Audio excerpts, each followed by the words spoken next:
these are the notes about the sun. And then you got this little animation down here. It's from a while ago, but it is real. You can see how the sun spins. It is important that you realize it spins just like a planet spins. And then you can see all these different features that we're going to learn about here on the sun. Some solar flares, prominences, different things coming off and away from the sun. The sun is our closest star. Stars are large balls of extremely hot gas, or more accurately, plasma.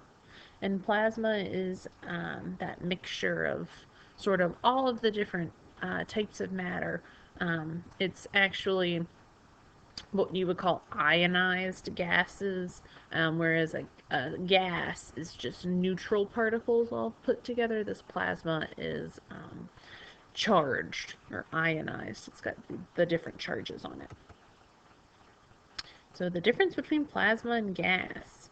Gas is turned into plasma when the temperature is so high that the collisions between atoms are violent enough to rip the electrons away from the nucleus. Gas, in contrast, is composed of neutral atoms. So the electrons have that negative charge, and then they get ripped away from the nucleus, so the plasma is left with that positive charge. Let's talk about the size of the sun. If the sun was the size of a basketball, the Earth would be the size of a head of a pin, like that you have a straight pin that you would kind of hold clothes together with, the head of that pin. So one Earth, that little tiny thing, is 108 Earth diameters to go across that basketball reference, which would actually be 100 feet away. So to hold that head of a pin 100 feet away, that's like 2 tractor trailer lengths away from the basketball. That's how big the Earth is, or how small the Earth is in comparison to the sun. But if the sun was the size of a milk bottle top, like one of those things that you guys get at lunch and you pop off milk, about 1.5 inches wide, the largest stars would be the size of a football field. So think about how small we are as people in comparison to the size of the Earth, in comparison to the size of the sun, in comparison to the size of the largest star. And then when we talk about stars and galaxies, these galaxies are huge. But we think that the sun is huge, that the Earth is huge, that we're important, but we're really not. We're these little teeny tiny menial things in the scheme of things. And the sun's luminosity, which is its brightness, is equivalent to a really big long number with a whole bunch of zeros after it. 400,000 million bazillion something or another. I don't even know how to say that number. 100-watt light bulbs. So very, very bright. And that's a 4 followed by 26 zeros. So I don't even know how to say that word. The sun is about 93 million miles from Earth, which we talked about when we talked about the solar system. If you drove to the sun going 60 miles per hour, it would take you 176 years to get there. And then remember, the distance from the sun to the Earth, that 93 million miles, is 1 astronomical unit. Make sure you remember that. Light speed. It only takes about 8.5 minutes for light from the sun to reach the Earth. So that must mean that light travels a whole lot faster than 60 miles an hour. Light actually travels 186,000 miles per second, which is the same as 300,000 kilometers per second. So much, much faster than we can ever drive. The sun is made of mostly hydrogen.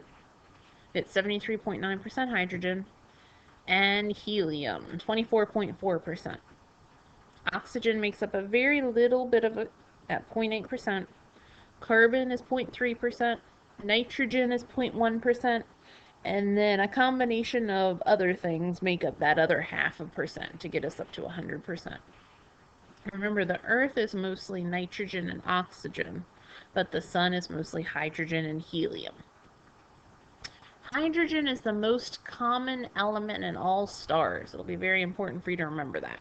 that hydrogen is the most common element in all stars. The sun is powered by the fusion of hydrogen into helium. If you remember when we talked about renewable resources and non-renewable resources, we talked about fission and fusion. Well, fusion is when you have hydrogen converting into helium, which is that thermonuclear reaction that produces energy. The energy produced from fusion is released in the form of radiation, which, if you remember from the meteorology unit, is the way we get heat from the sun. And then this here is the electromagnetic spectrum, which is also a form of that radiation away from the sun. You can have gamma rays, X-rays, ultraviolet rays, the color spectrum, infrared rays, microwaves, and radio waves. And then this tells you the wavelength here. The highest energy is the gamma rays, the lowest energy is the radio waves. So the lower the energy, the less likely it is to be dangerous for us. And this is the same thing, that high energy, gamma, X-rays, ultraviolet rays. Ultraviolet rays give you sunburn. X-rays, that's what you're able to see through to your bones. And then the gamma rays are also bad for you.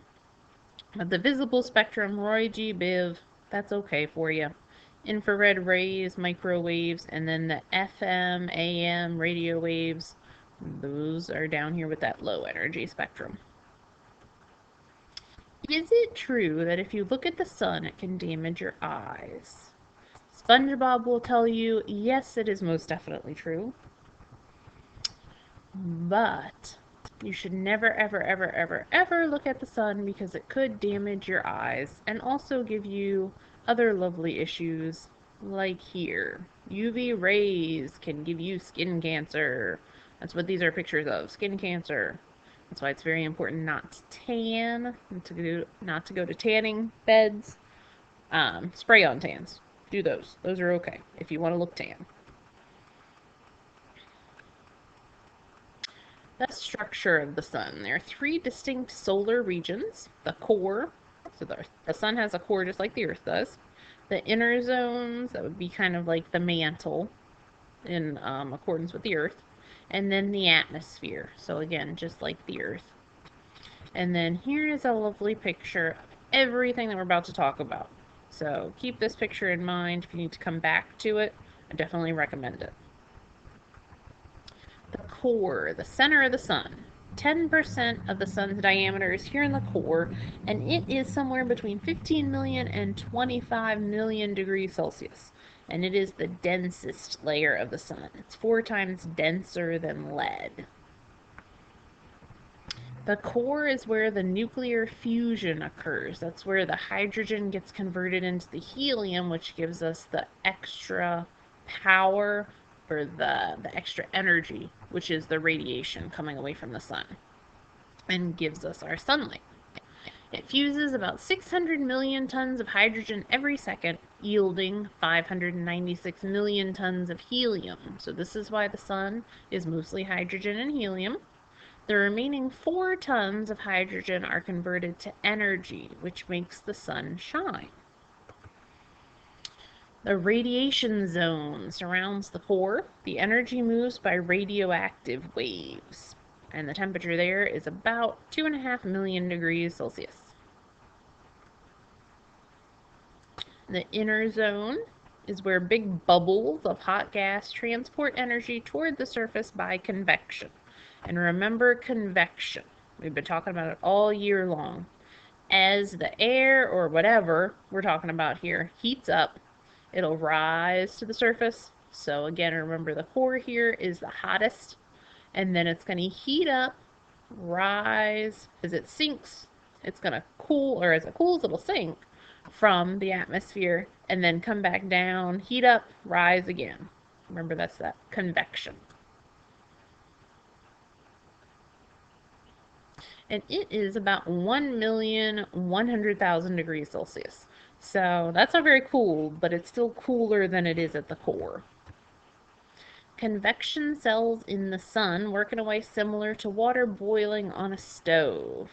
And I just gave you a little review of that. As the water on the stove heats up, it rises. When it gets to the top, it's going to cool, so it sinks.